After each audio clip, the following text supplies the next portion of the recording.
جامع ترمذی، نبی کریم صلی اللہ علیہ وآلہ وسلم ایک مرتبہ اپنے اصحاب کو جنت کی ایک ڈسکرپشن بتا رہے تھے، اور آپ نے فرمایا کہ جنت کی ایک اینٹ سونے کی اور دوسری اینٹ چاندی سے بنی ہوئی ہے۔ آپ نے یہ بھی بتایا کہ جنت کا کیچڑ خوشبودار ہے اور اس کی مٹی سرخ زعفران کی ہے، لیکن اس کے ساتھ ہی آپ نے یہ بھی بتایا کہ جنت میں پڑی ہوئی کنکریاں موتی اور سرخ یاقوت ہیں۔ جامع ترمذی، اللہ کے نبی علیہ السلام کے پاس ایک شخص آیا اور کہنے لگا کہ یا رسول اللہ، مجھے گھوڑے بہت پسند ہیں، تو کیا جنت میں میرے پاس کوئی گھوڑا بھی ہوگا؟ اس پر آپ علیہ السلام نے فرمایا کہ اگر اللہ نے تجھے جنت میں داخل کر دیا تو وہاں تیری خواہش کے مطابق ایک گھوڑا بھی ہوگا، لیکن وہ گھوڑا سرخ یاقوت کا بنا ہوگا اور اس کے 2 پر بھی ہوں گے، اور جہاں تو چاہے گا وہ گھوڑا وہاں اڑا کر تجھے اپنے ساتھ لے جائے گا۔ بخاری، جامع ترمذی اور سنن ابو داؤد۔ معراج کی رات جب آپ علیہ السلام کو جنت میں لے جایا گیا تو وہاں آپ نے ایک عجیب سی نہر دیکھی کہ جس کا پانی شہد سے زیادہ میٹھا اور رنگ برف سے زیادہ سفید تھا۔ آپ علیہ السلام کو بتایا گیا کہ اس نہر کا نام کوثر ہے، اور کوثر کی تہہ میں موتی اور یاقوت بکھرے پڑے نظر آ رہے تھے، اور صرف یہی نہیں بلکہ اس نہر کے دونوں کنارے بھی موتیوں اور یاقوت سے بنے ہوئے تھے، اور کوثر کے کناروں پر خول والے موتیوں کے انبار رکھے ہوئے تھے، اور دور اس نہر کے کنارے کسی جگہ زبرجد کا ایک محل بنا ہوا بھی نظر آ رہا تھا۔ زبرجد یعنی کہ پیری ڈاٹ، زمرد سے ملتا جلتا لائم گرین کلر کا ایک انتہائی خوبصورت کرسٹل۔ جامع ترمذی، اسی جنت کے یاقوتوں میں سے 2 یاقوت ہماری اس دنیا میں بھی بھیجے گئے ہیں، لیکن بھیجے جانے سے پہلے ان کی خوبصورتی کو ختم کر دیا گیا، ورنہ ان کی روشنی سے مشرق اور مغرب دونوں نظر آنے لگ جاتے۔ اور وہ 2 یاقوت کون سے ہیں؟ حجر اسود اور مقام ابراہیم۔ سلسلہ صحیحہ بخاری اور مسند احمد۔ نبی کریم صلی اللہ علیہ وسلم کی پہلی زوجہ حضرت خدیجہ رضی اللہ تعالیٰ عنہا کے لیے جنت میں ایک ایسا گھر تعمیر کیا گیا ہے کہ جس میں رہنے والے کو حیرت انگیز طور پر کوئی تھکاوٹ محسوس ہی نہیں ہوتی۔ اس گھر میں کسی طرح کا کوئی شور نہیں آتا، بس ایک طرح کی پرسکون سی خاموشی، اور آپ جانتے ہیں کہ وہ گھر کس چیز سے بنا ہوا ہے؟ موتیوں اور سرخ یاقوت سے۔ صحیح بخاری۔ جب سورہ دہا نازل ہوئی تو اس کے نازل ہونے کا بیک گراؤنڈ بہت ہی تکلیف دہ ہے، کیونکہ ایک مرتبہ آپ علیہ السلام بیمار پڑ گئے تھے، 2 یا 3 راتوں کو تہجد کے لیے اٹھ نہیں سکے تھے۔ تو ابو لہب کی بیوی عورہ آپ علیہ السلام کے پاس آئی اور کہنے لگی کہ اے محمد، لگتا ہے کہ تمہارے شیطان نے تمہیں چھوڑ دیا ہے، میں دیکھ رہی ہوں کہ 2 یا 3 راتوں سے وہ تمہارے پاس نہیں آیا۔ عورہ کی اس بات پر آپ علیہ السلام بہت افسردہ ہوئے تھے، رنجیدہ ہوئے تھے، اور تب آپ علیہ السلام کے دل کو ڈھارس دینے کے لیے، دل کو تسلی دینے کے لیے سورہ دہا نازل ہوئی تھی کہ قسم ہے صبح کی پہلی روشنی کی اور قسم ہے رات کی کہ جب وہ اس کے پیچھے آئے، نہ تو تمہارے رب نے تمہیں چھوڑا ہے اور نہ ہی وہ تم سے بیزار ہوا ہے۔ اور دہا پر علیحدہ سے میں نے ایک ویڈیو بھی بنائی تھی کہ کیوں اللہ تعالیٰ نے اس میں روشنی کا ذکر کیا ہے، اور اگر آپ میری طرح خوبصورتی کو بے حد پسند کرتے ہیں تو ایک مرتبہ وہ ویڈیو ضرور دیکھیے گا۔ وَالضُّحَىٰ کی 4 اور 5ویں آیت، یعنی آپ کے لیے انجام آغاز سے بہتر ہوگا، اور آپ کا رب بہت جلد آپ کو انعام دے گا، ایسے کہ آپ راضی اور خوش ہو جائیں گے۔ اور وہ انعام کیا تھا؟ سلسلہ صحیحہ کی حدیث کے مطابق آپ علیہ السلام کو ان آیات کے نزول کے بعد ایک خوشخبری دی گئی تھی کہ اے نبی، ہم نے آپ کے لیے 1000 محل بنائے ہیں کہ جو سب کے سب سرخ یاقوت سے بنے ہوئے ہیں۔ مشکات شریف۔ جنتیں مختلف درجات کی ہیں، اور ان میں رہنے والے جنتی بھی مختلف درجات کے ہیں۔ ایک کم درجے والے جنتی کے لیے مشکات میں ایک گھر کا ذکر ہے، جس کے متعلق آپ علیہ السلام نے بتایا تھا کہ اس گھر کا رقبہ جابیہ سے لے کر صنعاء تک ہوگا، اور اس میں رہنے والوں کے سروں پر موتیوں کے تاج رکھے ہوئے ہوں گے۔ ایک ایڈیشنل انفارمیشن کہ جو میں آپ کو دے دوں کہ جابیہ کا شہر ایک قدیم شہر ہوا کرتا تھا شام میں، جہاں آج کرک کا قلعہ بنا ہوا ہے، اور صنعاء یہ یمن کا ایک بہت پرانا شہر ہے۔ اور ویسے تو ان دونوں شہروں میں 2000 کلومیٹرز کا فاصلہ بنتا ہے، لیکن اس 2000 کلومیٹر پر اگر آپ ایک گھر بنائیں تو وہ گھر 40 لاکھ اسکوائر کلومیٹر سے بھی بڑا ہوگا، پورے انڈیا سے بھی بڑا ایک گھر۔ اب ذرا تصور کریں کہ اس سائز کا ایک گھر کہ جس کے گنبد اور کنگرے موتیوں کے بنے ہوئے ہوں اور جس میں رہنے والوں کے سروں پر موتیوں کے تاج پڑے ہوئے ہوں۔ امیزنگ۔ بلکہ آپ علیہ السلام نے جنت میں داخل ہونے کے بعد جو چیز سب سے پہلے دیکھی تھی وہ دراصل موتیوں کے بنے ہوئے بڑے بڑے گنبد ہی تھے، اور انہی موتیوں کی سبز چادر پہن کر ایک مرتبہ فرشتہ جبرائیل بھی نبی علیہ السلام کے پاس آئے تھے۔ آپ نے کچھ نوٹس کیا کہ جنت کرسٹلز کے ساتھ بھری ہوئی ہے، بہترین قسم کے کرسٹلز کے ساتھ۔ کرسٹلز وہ مٹیریل ہیں کہ جو ہمارے اور جنت کے عالمین میں ایک کامن مٹیریل ہے، ایک سمبولک کنیکشن ہے، ایک ایسا کنیکشن کہ جو اس وقت ان دونوں عالموں کے درمیان موجود ہے۔ لیکن کرسٹلز کی کہانی یہاں ختم نہیں ہوتی، بلکہ اب جو میں آپ کو بتانے جا رہا ہوں اسے آپ نے بہت بہت غور سے سننا ہے۔ حضرت زمرہ ابن حبیب رضی اللہ تعالیٰ عنہ سے کسی شخص نے سوال کیا کہ اے زمرہ، انسانوں کے ساتھ کیا مسلمان جنات بھی جنت میں جائیں گے؟ تو انہوں نے جواب دیا کہ ہاں، مسلمان جنات بھی جنت میں جائیں گے، اور جنایا عورتوں کے ساتھ ان کے نکاح بھی ہوں گے۔ اور پھر یہ بتانے کے بعد پھر زمرہ نے جنت کی حوروں کا بھی ایک ذکر کیا، ان کی خوبصورتی اور ان کے حسن کی تعریف کی، اور ان کے متعلق الرحمن کی 58 نمبر آیت تلاوت کی کہ کأنہن الیاقوت والمرجان، کہ وہ ایسی ہیں کہ جیسے یاقوت اور مرجان ہوں۔ اور پھر زمرہ نے کہا کہ دیکھو، یاقوت ہے تو ایک پتھر، لیکن اس کی کیا ہی خوبصورتی ہے کہ اس میں رکھا دھاگا بھی باہر نظر آتا ہے، اور جس طرح وہ دھاگا نظر آتا ہے اسی طرح ان حوروں کی ہڈیوں کا گدا بھی یاقوت کے دھاگے کی طرح باہر سے دکھائی دے گا۔ یہ سیریز لکھنے سے پہلے حوروں کے متعلق میرا کانسیپٹ صرف اتنا تھا کہ وہ شاید انتہائی خوبصورت قسم کی کوئی عورتیں ہوں گی، لیکن اب مجھے لگتا ہے کہ شاید ہم سوچ بھی نہیں سکتے کہ حوریں دیکھنے میں کیسی ہوں گی۔ صرف خوبصورت عورتیں یا پھر واقعی سرخ یاقوت سے بنی ہوئی کوئی زندہ جاندار مخلوق، ڈیپ ریڈ کلر کی crystal based life, I have no idea.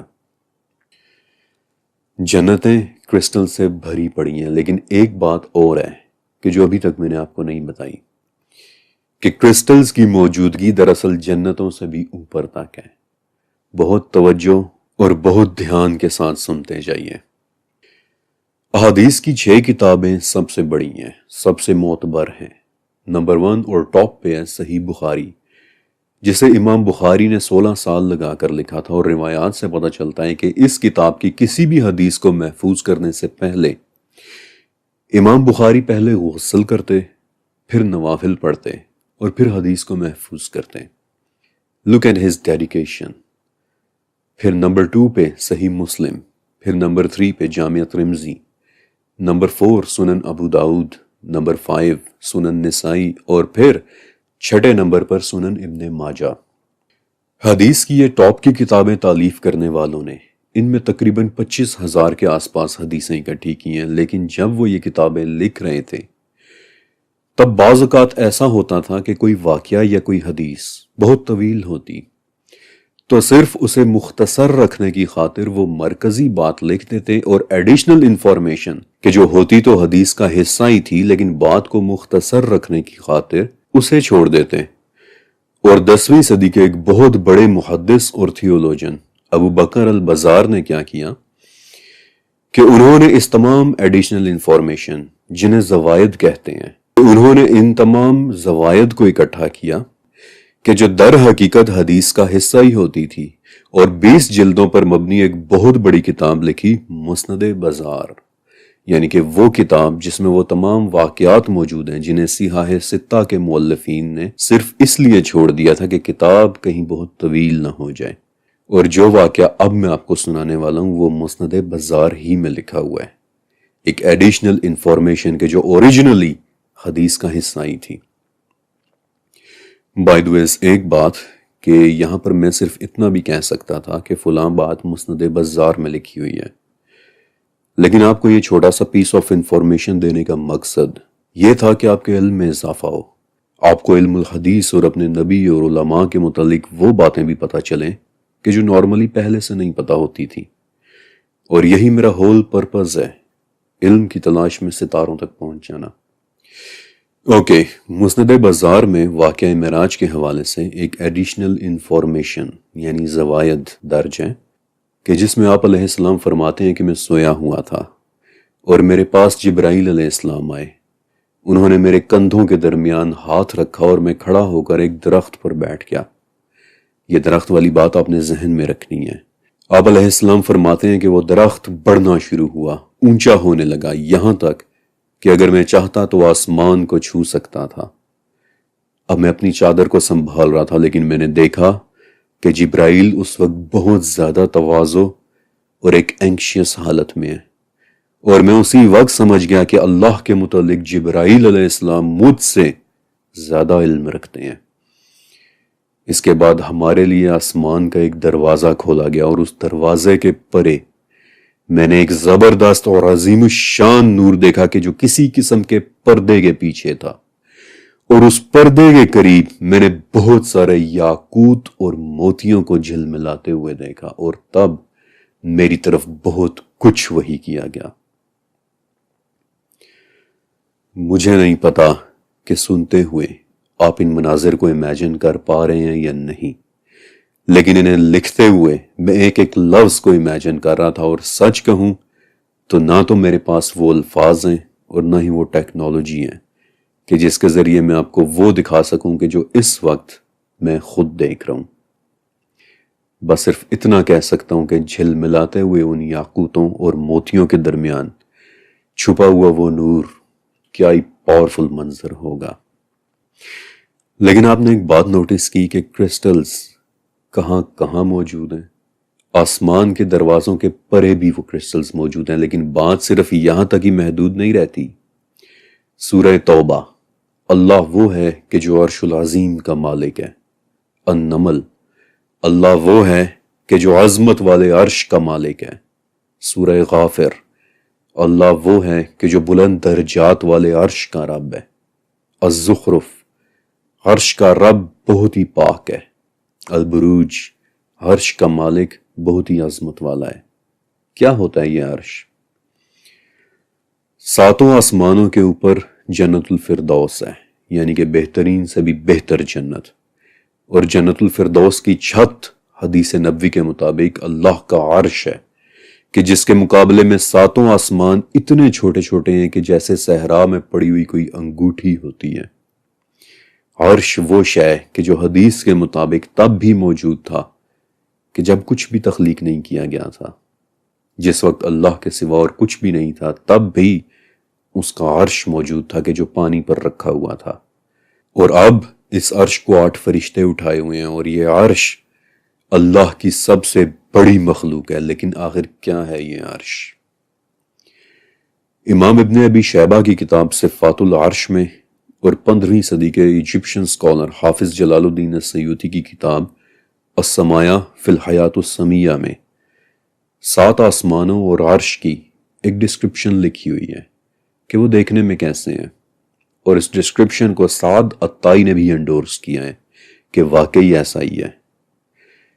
Us description کے مطابق چھٹے آسمان کا نام ہے الدقنا، اور وہ سونے اور سرخ پتھر یعنی یاقوت سے بنا ہوا ہے۔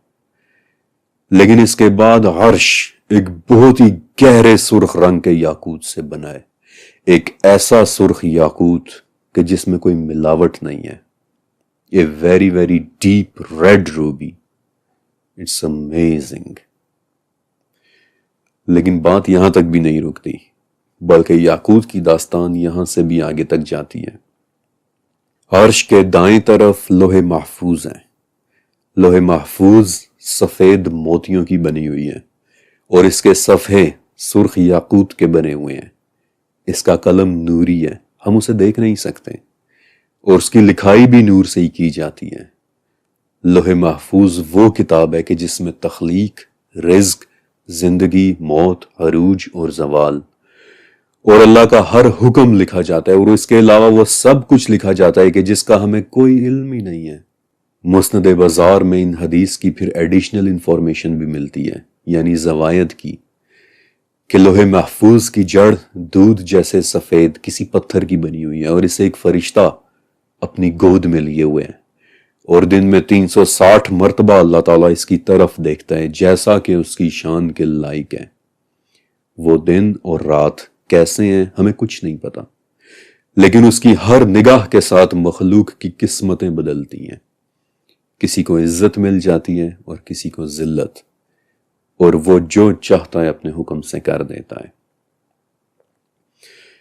یہ قسط لکھتے ہوئے یہاں پہنچ کر میں نے لکھنا چھوڑ دیا تھا۔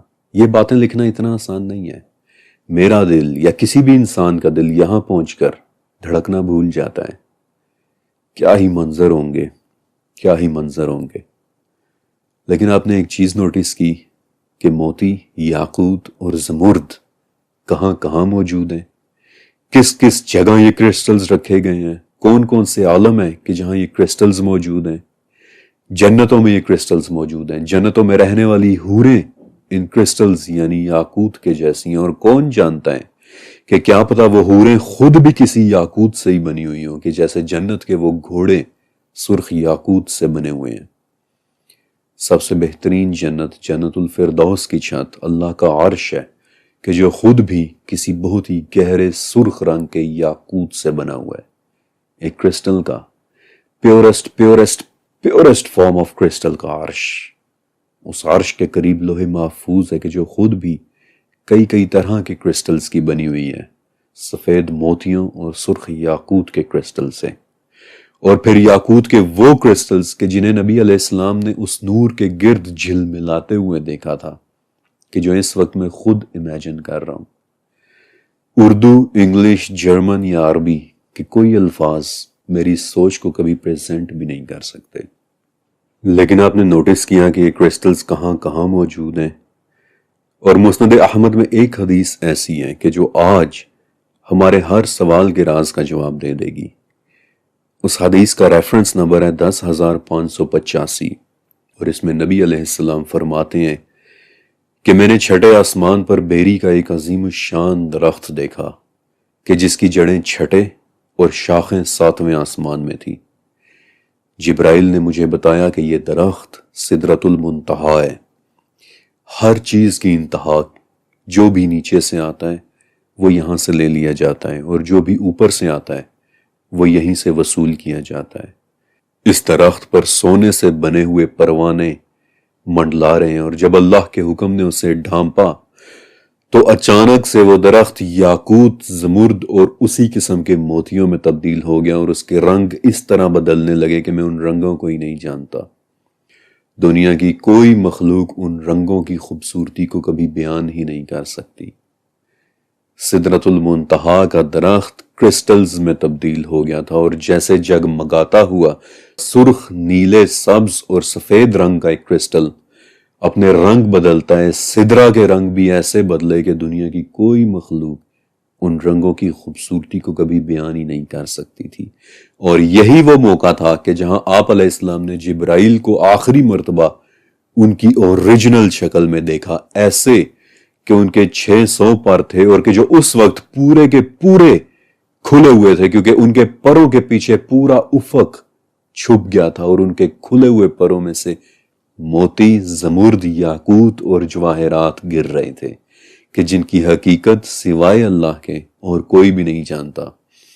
اور جو ہی جبرائیل علیہ السلام کو حجاب کے پیچھے اپنے رب کی موجودگی کا احساس ہوا تو اسی وقت 600 پروں کو کھولے ہوئے وہ عظیم الشان فرشتہ وہیں سجدے میں گر پڑا تھا۔